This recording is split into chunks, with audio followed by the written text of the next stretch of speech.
పోతున్నాడు అన్నాడు. గప్పుడు శంకరునికి నెత్తి మీద కొండంత బరువు తీసి కింద పెట్టినట్టు అయింది. నా భార్య పార్వతమ్మ ఇంటి లోపల ఉండి అమ్మ పార్వతమ్మ అమ్మ అని పిలిచేవాడు ఒకే ఒకడు, ఇద్దరు ఉన్నారు. అది ఒకడు విఘ్నేశ్వరుడు, ఒకడు మాత్రం మల్లికార్జున స్వామి ఉన్నాడు. వీరభద్రుడు ఒకడు విఘ్నేశ్వరుడు ఉన్నాడు.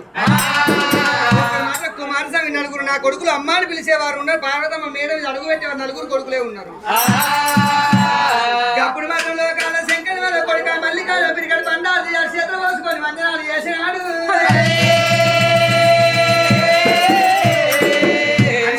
ఎవరు కనిపించిండు? పుట్టిగచ్చే రాగులు చంద్రుడు రాగులు కాలకుల్లలు దేవనార బంతి కట్టు వినెత్తిన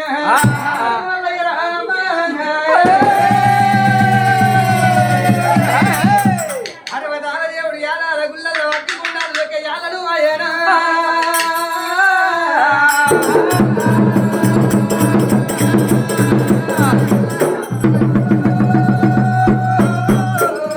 అగ్గిలోని నా కొడుకు ఆకారం పిన్న అగ్గి పిన్న అగ్గిలోని ఆడవాడు నా కొడుకు మల్లయ్యవన్నాడు. నా కొడుకు మళ్ళీ అంతా చూసినవా? పర్వతాల కొండ చూసినవా?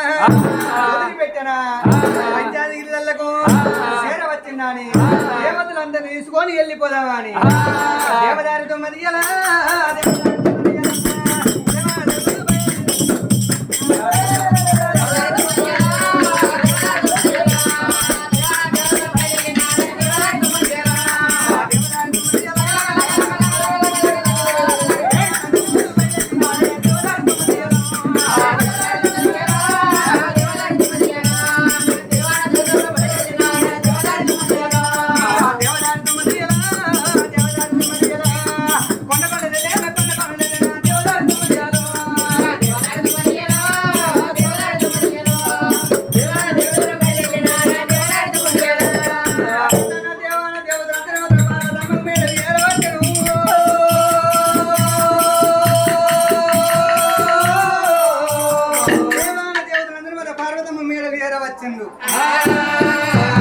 అప్పుడు మాత్రం పర్వతాల దేవుని మాత్రం అంకిత అన్నం పెట్టిండు.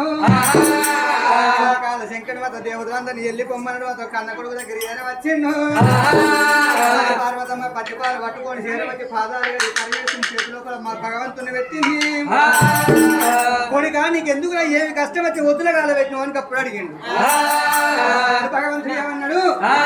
ఆడు వండాల మీద ఓడు దూదాల మీద కులహాన బలియ బహోరం ఓడి కట్టిన బ్రహ్మరమ్మ మాత ధనవంతుల బిడ్డ